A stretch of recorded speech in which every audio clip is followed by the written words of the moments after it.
कैसी हो? आशा के पति को क्या उसकी चिंता थी? 1 हफ्ते पहले ही शादी की सिल्वर जुबली मनाई है हमने। इन सालों में मुझे कभी लगा ही नहीं, या आप इसे यूं कह सकते हैं कि मैंने कभी इस सवाल को उतनी अहमियत नहीं दी। कमाल है, अब ये भी कोई पूछने जैसी बात है, वह भी पत्नी से कि तुम कैसी हो। बड़ा ही फजूल सा प्रश्न लगता है मुझे ये। हंसी आती है। अब ये चोचलेबाजी नहीं तो और क्या है। मेरी इस सोच को आप मेरी मर्दानगी से कतई न जोड़ें, नहीं इसमें पुरुषत्व तलाशें। सच पूछिए तो मुझे कभी इसकी जरूरत ही नहीं पड़ी। मेरा नेचर ही कुछ ऐसा है। मैं औपचारिकताओं में विश्वास नहीं रखता। पत्नी से फॉर्मेलिटी नो वे। मुझे तो यह हाउ आर यू पूछने वालों से भी चिढ़ है। रोज मिलते हैं, दिन में 10 बार टकराएंगे, लेकिन हाय हाउ आर यू बोले बगैर खाना नहीं हजम होता। अरे अजनबी थोड़े ही हैं। मैं और आशा तो पिछले 24 सालों से साथ में हैं। एक छत के नीचे रहने वाले भला अजनबी कैसे हो सकते हैं? मेरा सब कुछ तो आशा का ही है। गाड़ी, बंगला, रुपया पैसा, जेवर, मेरी fixed deposit, shares, mutual fund, bank account, सब में तो आशा ही नॉमिनी है। कोई कमी नहीं है। मुझे यकीन है आशा भी मुझसे यह अपेक्षा न रखती होगी कि मैं इस तरह का कोई फालतू सवाल उससे पूछूं। आशा तो वैसे भी हर वक्त खिली खिली रहती है, चाहती फुदकती रहती है।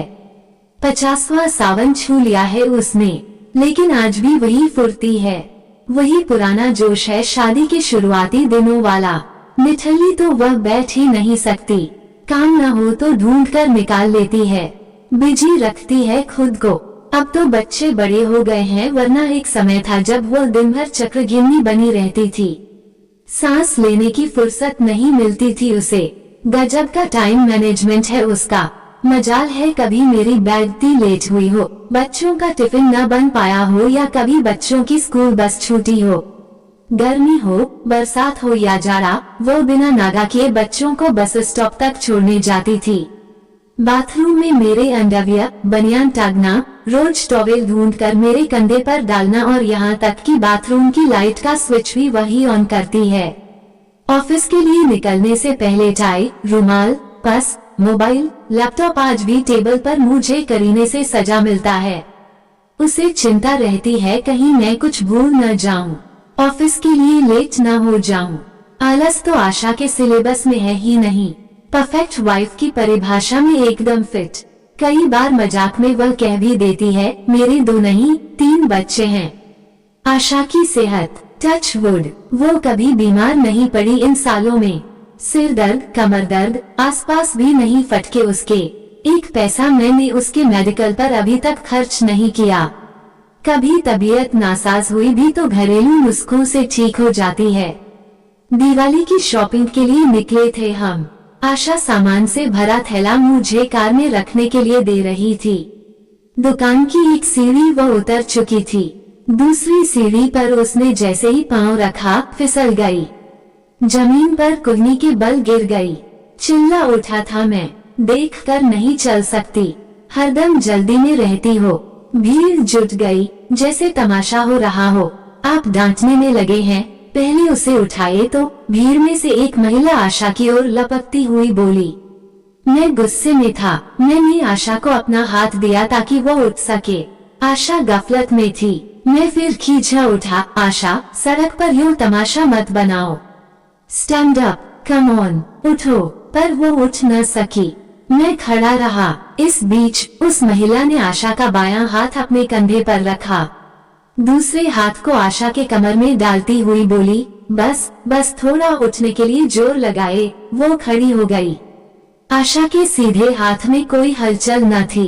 मैंने उसके हाथ को पकड़ने की कोशिश की। वह दर्द के मारे चीख उठी। इतनी देर में पूरा हाथ सूज गया था उसका। आप इन्हें तुरंत अस्पताल ले जाएं। लगता है चोट गहरी है। महिला ने आशा को कसकर पकड़ लिया। मैं पार्किंग में कार लेने चला गया। पार्किंग तक जाते जाते न जाने मैंने कितनी बार कोसा होगा आशा को। दिवाली का त्योहार सिर पर है। मैडम को अभी ही गिरना था। महिला ने कार में आशा को बिठाने में मदद की। टेक केयर, उसने कहा। मैंने कार का दरवाजा धड़ाम से बंद किया। उसे थैंक्स भी नहीं कहा मैंने। आशा पर मेरा खिसियाना जारी था और पहनूं ऊंची हील की चप्पल। क्या जरूरत है इस सब स्वांग की? जानती हो इस उम्र में हड्डी टूटी तो जुड़ना कितना मुश्किल होता है। मेरी बात सही निकली। राइट हैंड में कुहनी के पास फ्रैक्चर था, प्लास्टर चढ़ा दिया गया था। 20 दिन की फुर्सत। घर में सन्नाटा हो गया।